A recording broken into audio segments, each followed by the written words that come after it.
made by Felix Huntington are a pretty good example, and we kind of showed that with the Chapin chair. Yeah.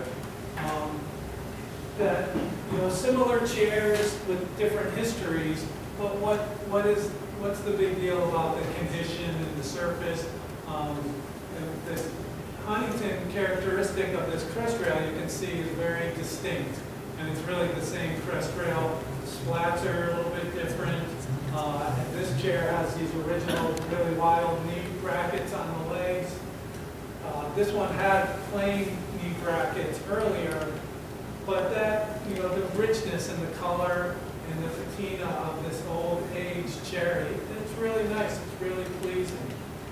But just because this chair doesn't have that and it's not in such a great condition, it's, you know, it's a good chair too, and it's attributable to a local cabinet maker.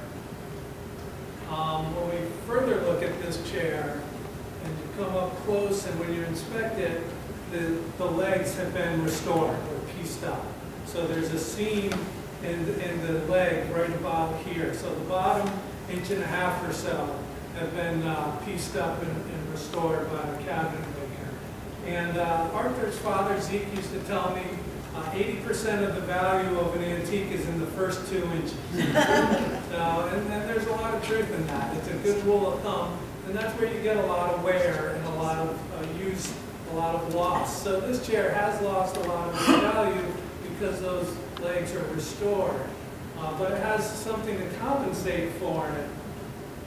And on the underside of the back of the seat rail is this little copper plate.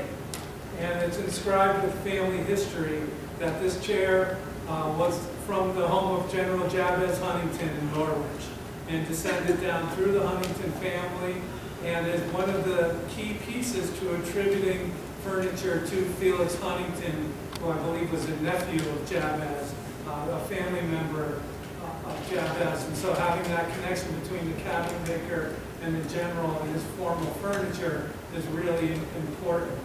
So that kind of history that you can get with an object, even though it's compromised, it's a really important history.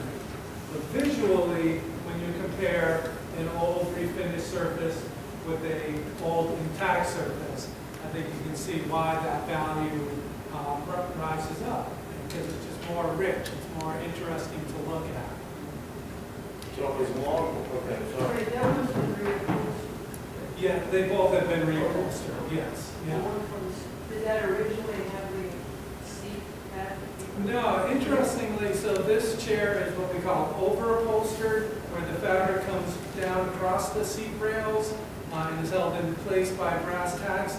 In the 18th century, because fabric was so valuable, that was the more valuable chair. And that was really the general showing off as well by buying that extra bit of fabric and showing it that he could afford enough fabric to come across the front rail of the chair. Nowadays, in today's market, collectors definitely prefer a slip seat. They like to see the wood of the frame of the chair. So if these chairs were identical, this one would be 10%, 15% more valuable because it's a slip seat frame as opposed to an over-upholstered chair. This is one of the finest chairs that Felix Huntington we have ever seen. These knee brackets, everything about this chair is a 10. But it came with no seat. The seat that was in it was horrible. We had to replace it. So that's a compromise. How much is a compromise? Should we have done it? Should we have left it with no seat at all? Well, if somebody wants to take it out, they don't have to sit in it. I mean, right now, this chair is perfect the way it is.